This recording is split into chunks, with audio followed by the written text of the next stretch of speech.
On Friday, Joe Biden hosted the Prime Minister of Japan and the President of South Korea at Camp David. The leaders announced South Korea, Japan, and the United States will hold trilateral meetings between top government and military officials at least annually. The three nations will work with each other to respond to regional challenges and will hold joint military exercises together each year. The nations will also share with each other missile warning data on North Korea. Let's bring in right now the former Supreme Allied Commander of NATO, retired four-star Navy Admiral James Stavridis. He's the chief international analyst for NBC News. And Admiral, thanks so much for being with us. Caddy K has the first question. Caddy. So, Admiral, it's just amazing to see those images of the leader of South Korea and Japan together. When I lived in Japan in the 90s, you couldn't have got them in the same room, let alone at a summit. And I reckon that was true even 5 to 10 years ago. So President Biden says this is not about China, but it is about China to some extent, isn't it?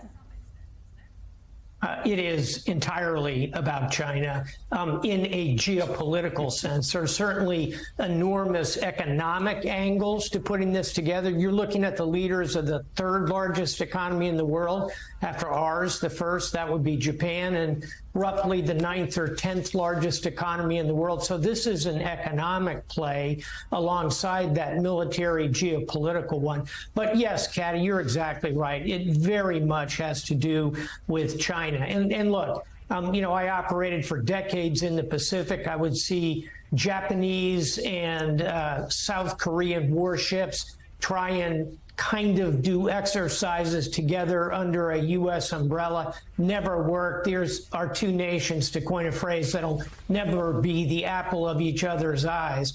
However, they can come together and work productively.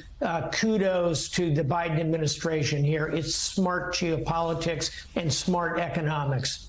And specifically, you have the South Koreans and the Japanese worried about China's saber-rattling vis-a-vis Taiwan. You've got North Korea, which has launched missiles against Japan. And here you have Joe Biden. We've got the images of convening this new kind of alliance, if you want to call it that. How much does it put America back in the center of action in that region of the world?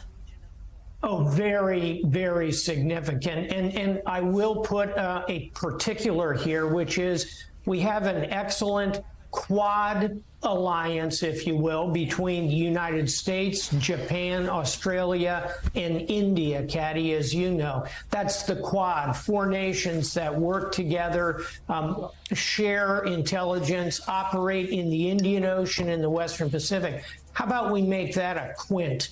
We bring South Korea into that mix. And when you put it alongside what's happening with U.S. nuclear submarine technology going to Australia, a new leaf in our relationships in the Philippines, which have been under a lot of stress under previous President Duterte. Now, with a new president, we are accessing those bases.